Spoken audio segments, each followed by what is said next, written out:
Hello and welcome to CX Today. My name is Charlie, and today I'm delighted to be joined by 5 excellent customer experience analysts to run through all the latest news from the space. Yes, today I'm delighted to be joined by Zeus Caravala, Principal Analyst at ZK Research, Michael Fawcett, Founder, CEO, and Chief Analyst at Arian Research, Simon Harrison, Founder and CEO of Actionary, Keith Kirkpatrick, Research Director at the Futurum Group, and Martin Schneider, Head of Research at Annuitas Research. It's great to have you all join me, and today we're going to discuss many interesting news stories from across the CX space, including the fallout of Salesforce backing out of its acquisition of Informatica, alongside Genesys and ServiceNow's new partnership, which unifies their hallmark CCaaS and CRM solutions.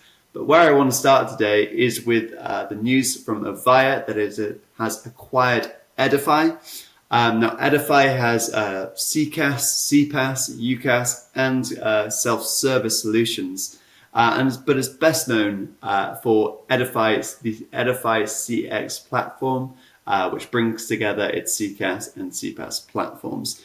I think this is a particularly interesting move from Avaya for several reasons. But I think first I'll pass over the floor to you, Simon, as the ex-Avaya man, to kind of share your thoughts on this news. It's an interesting positioning in terms of the way they're building out the stack. When you consider the value of the experience platform and how it's perhaps reflective of trying to realize their overarching ambition, this innovation without disruption, of being quite complementary to what's already out there, and then adding more of the perhaps more progressive capabilities that businesses are looking for over the top, more in addition to provide more value there. So this is kind of more of the same. I think this is kind of on that trend of realizing, that kind of combinatorial innovation, perhaps ambition that we used to talk about, and then perhaps bringing to light and offering quite a bit more value through this kind of acquisition, given the kind of talent that they're bringing on board as well. That's quite an interesting part of the acquisition, the people they're bringing. Yeah, excuse me, a bit of water. So yeah, I think it's a smart move. I think it's interesting to see, the company starting to build out more strength in its offering, and this kind of capability is the right way to do it. Yeah, I think it was an important kind of first acquisition for Alan as well, right? I mean, they came out of bankruptcy. There's a lot of questions about are they financially viable still? I think making an acquisition shows that you do have some strength and some capital to be able to make moves when you need to. I think also, Edify is a cloud native platform, and they've been building their own. And I think that no one, that kind of flew under the radar of the news. And I thought that was an important piece of it. And I think you pointed this out actually in your post, Charlie, the orchestration capabilities that Edify has to connect back office and front office workflows, I think is really important. I think more and more you're seeing workers that aren't contact center agents using CCaaS, right? And those workers don't live all day in the Salesforce dashboard, or the contact center dashboard. They use other tools, and they're gonna need the ability to move between those tools and the contact center information. And so I think as the CCaaS market expands, in fact, the Enterprise Connect, one of the things I was telling people is I think we're finally approaching the point where CCaaS is dead, right? We really should be talking more about CCaaS, CX platforms, and that does require the integration of data across other CX applications, and I think Edify plays an important role in that. So I think there's Simon, you pointed out that their promise of innovation without disruption, it does that, but I think long term it lets them take what they do well and branch it onto other buyers, which expands their TAM. Yeah, I think the personalization piece was really important too. The fact that they have AI orchestration and personalization is king right now, right? That is exactly what we need to deliver, and having the no-code capabilities to build out that orchestration is really a big addition for Avaya. Yeah, I think it helps them make that more composable story. for both large customers and then also to go down market as well with something that's a little faster to value, a little more nimble and flexible that doesn't require a ton of resources to actually get going. So I think that's an interesting angle for it again as it's restructuring and kind of redefining itself. So there's a lot of there's a lot of positives to really take out of it for the innovation factor that kind of Simon was kind of hinting at there. It's really nice. Yeah, Martin, you raised a good point there. I mean, it is all about sort of time to value these days. And, this is just another sort of building block that helps them deliver that on that promise. Yeah, absolutely. I think lots of really kind of interesting stuff there. And the fact that Avaya through this acquisition also can bring in lots of new capabilities is important because, they have 3 platforms to innovate across, while a lot of their rivals only have 1, maybe 2. And yet this allows them to kind of keep up. I guess, in all regards. I think the point made too on being able to help them with the small business is interesting as well, because I think Avaya talks a lot about their ability to do large well. I don't think they do small all that well, because they're their DNA is large enterprise, right? And you tend to have longer deployment cycles, and you tend to have customers that are willing to wait on things because the integration challenge is so big, right? So doing small is quite hard, is quite different. I'm not gonna say it's harder, it's just different. And I think their ability to be able to be a little more nimble and serve the needs of those mid-size actually is maybe one of the underappreciated aspects of this. Well, that's, it's interesting you mentioned that because if you think about their messaging, at their analyst event, they said obviously they're going to focus on their large customers, but they still have a huge roster of smaller SMB and mid-market companies that they're not going anywhere. They're still going to need to make sure they're able to service them. Yeah, and I mean they still have a lot of customers that are on premises too that are moving, and this could help kind of operate in a hybrid environment for a period of time too as they try to make that transition to the cloud. So I think that's also a nice extra add-in from the acquisition. Yeah, absolutely. Lots of really great stuff there. But if I may, let's move on as well, because as I mentioned, lots of other news to talk about. And I think maybe the biggest piece of news within the customer experience space over the kind of past month has been Salesforce's will they or won't they acquisition of Informatica, which a couple of weeks ago was reportedly close to happening. But now Salesforce has backed away reportedly due to the price of a possible acquisition. That was according to Bloomberg. It seemed like maybe a left field move anyway. I don't know, Martin, maybe I'll start with you on this one. What your thoughts? I don't think it's left field at all. I mean, Yeah, I don't know. when you look at first off, CRM has a data quality problem as an industry. And when you're trying to tell these wonderful art of the possible Gen AI stories where you're joining data from a marketing cloud that also comes, from the sales cloud, now a revenue cloud and commerce, and then trying to link that in with back end data that probably isn't in, that's not in Salesforce or in it in a very clean way. Being able to train models and to do, performative AI in a way where it actually adds value and isn't hallucinogenic is a nice way to say it, right? It isn't easy, right? And one thing that Informatica does incredibly well is data quality, because so many people scratch their head and say, well, they already have ETL, they have MuleSoft, why? But the data quality angle of what Informatica has been doing exceptionally well for a very long time kind of cleans it up, because just having a CDP is one thing.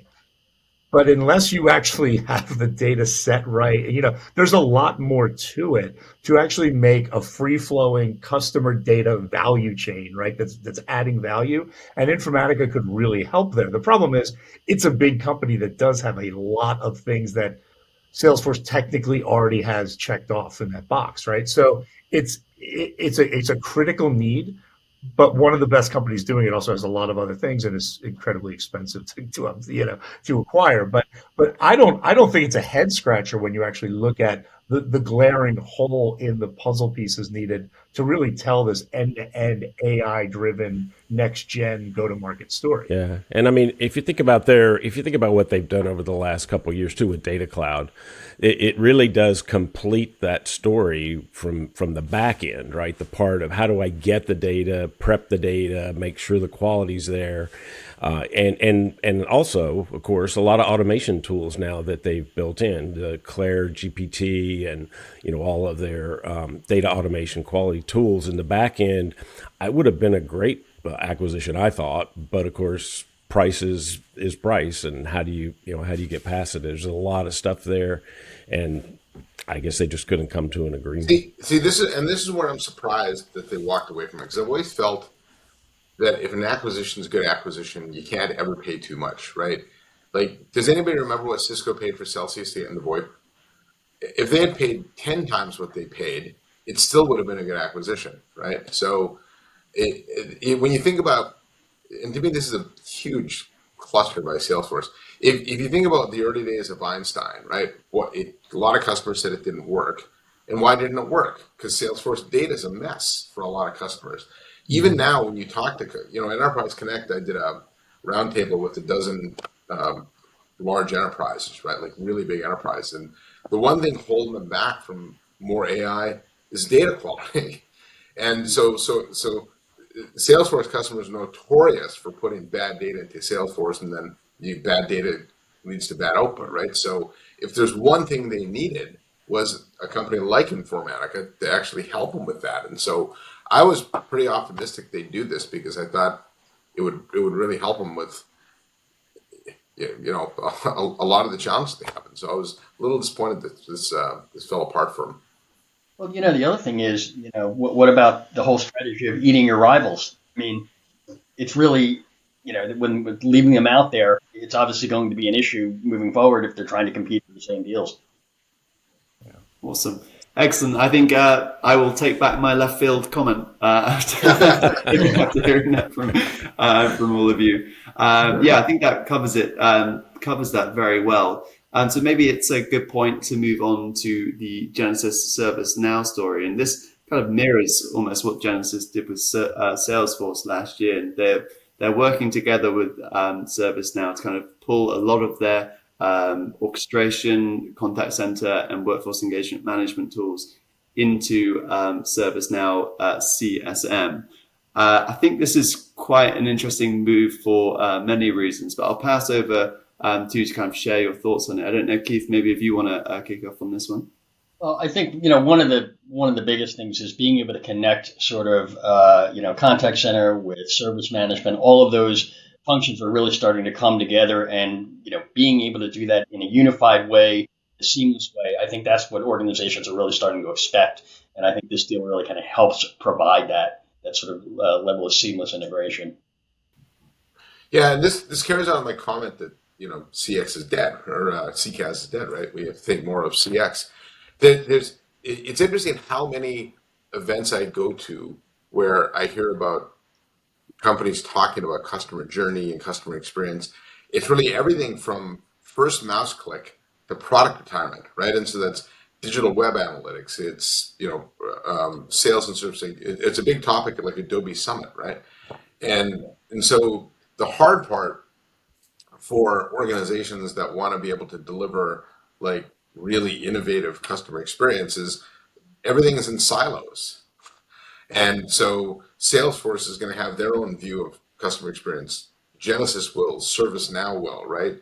Like I said, Adobe does. Then you got all like Content Square and Quantum Metrics and those type of companies. And so the ability to partner, I think, is more at it should be at a data sharing level.